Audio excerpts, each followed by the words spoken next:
来是新北市淡水昨暝11点外发生一件食毒赛车的车祸，一个男子不明原因，甲路边几排的机车总共12台拢弄倒。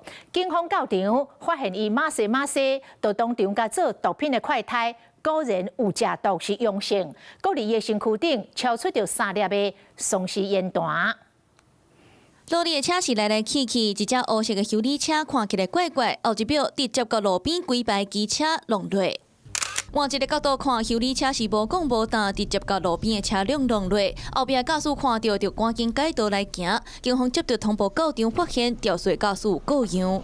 我会跟你讲什么时候 OK 了，你再帮我拿出来。想要到随检测，驾驶的毒品快胎是阳性。这一颗。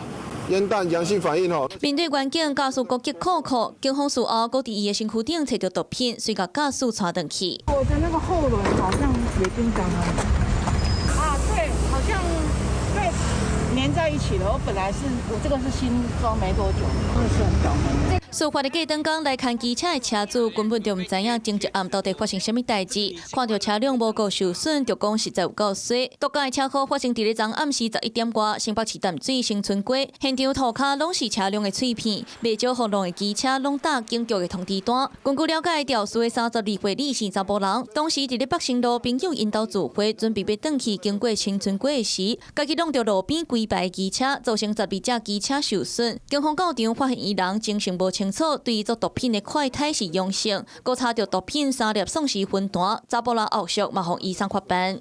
经实施脱衣毒品快筛检测，呈现依托米脂阳性反应。调查李姓驾驶有未少前科，即马讲因为食毒洗车红上班，加在敢若造成车损，无人受伤，若无效果是唔敢设想。Hello， 我是蒋欣梅，想要抢先掌握最及时的新闻资讯吗？赶快订阅、按赞、开启小铃铛，锁定华视新闻 YouTube 频道。